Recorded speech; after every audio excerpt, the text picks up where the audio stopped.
పశ్చిమ గోదావరి జిల్లా భీమడోలు మండలంలో నిర్మించిన జపాన్కు చెందిన శానిటరీవేర్ కంపెనీ ప్రారంభమైంది. ఏపీ డిప్యూటీ సీఎం చినరాజప్ప పరిశ్రమల మంత్రి అమర్నాథ్ రెడ్డితో కలిసి జపాన్ రాయబారి కెంజీ హరిమాషు ఫ్యాక్టరీని ప్రారంభించారు. అత్యాధునిక టెక్నాలజీతో 45 ఎకరాల విస్తీర్ణంలో నిర్మాణమైన ఈ ఫ్యాక్టరీలో 400 మందికి ఉద్యోగ అవకాశాలు లభిస్తాయని చెప్పారు చినరాజప్ప. ఇంటర్నేషనల్ కంపెనీ ఈరోజు భీమడోల్లో ఓపెన్ అయింది. దీన్ని గౌరవ ముఖ్యమంత్రి గారు దావోస్లో కలిసినప్పుడు ఇండస్ట్రీస్ ఇక్కడ ఆహ్వానించడం, జపాన్ కంపెనీని ఆహ్వానించడం, వచ్చి పూర్తి చేసి ఇవాళ మా చేతుల మీద ఓపెన్ చేయడం చాలా సంతోషంగా ఉంది. ఈ కంపెనీ 45 ఎకరాల్లో ఉంది, 400 మంది ఎంప్లాయ్మెంట్ ఇస్తుంది. ఈ కంపెనీ అందరికీ ఉపయోగపడితే లోకల్కి ఎంప్లాయ్మెంట్ ఇవ్వాలని చెప్పి కోరడం జరిగింది.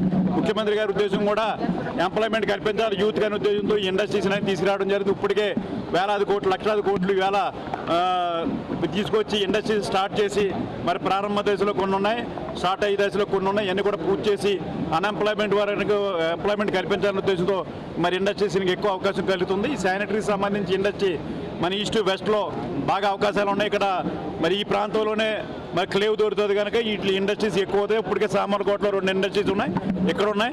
తిరుపతిలో కూడా జోన్ పెట్టి సిరమిక్ సంబంధించి ఇండస్ట్రీస్ని కూడా అక్కడ కూడా ఎంకరేజ్ చేయడం తెలియజేస్తున్నాం. ఇప్పటికే యాజమాన్యానికి చెప్పడం జరిగింది, ఇక్కడ ఎంప్లాయ్మెంట్ అంతా కూడా ఎక్కువ ఎంప్లాయ్మెంట్ లోకల్కి ఇవ్వమని చెప్పి కోరుతుంది. ఆ టెక్నికల్ పీపుల్ తప్ప కనమైనంత కూడా ఇక్కడ ఎంప్లాయ్మెంట్ అంతా కూడా లోకల్కి ఇవ్వమని చెప్పు. ఇక్కడ ఎక్కువ 400 మంది ఎంప్లాయ్మెంట్ అవకాశాలు ఉన్నాయి. ఎక్కువ అవకాశాలు ఈ లోకల్ ప్రాంతానికి అవకాశాలు వస్తాయి. ప్రపంచంలోనే అతి పెద్ద హార్డ్వేర్ అంటే మనకు ఈ సిరామిక్ సంబంధించినటువంటి కంపెనీ ఇది. అమెరికన్ స్టాండర్డ్స్లో ప్రపంచంలో చాలా పేరున్నటువంటి కంపెనీ ఈరోజు భారతదేశంలోకి రావడము, ఆంధ్ర రాష్ట్రంలో వచ్చి ఆ ఫ్యాక్టరీ పెట్టడం అనేది చాలా సంతోషించదగ్గ విషయం. దానికి మన ముఖ్యమంత్రి గారి నాయకత్వంలో ఆయన్ను చూసే ఆయన పైన నమ్మకంతోనే ఈరోజు ఆ ఇండస్ట్రీ జపాన్ కంపెనీకి సంబంధించినటువంటి ఆ ఇండస్ట్రీ ఇక్కడికి రావడం జరిగింది.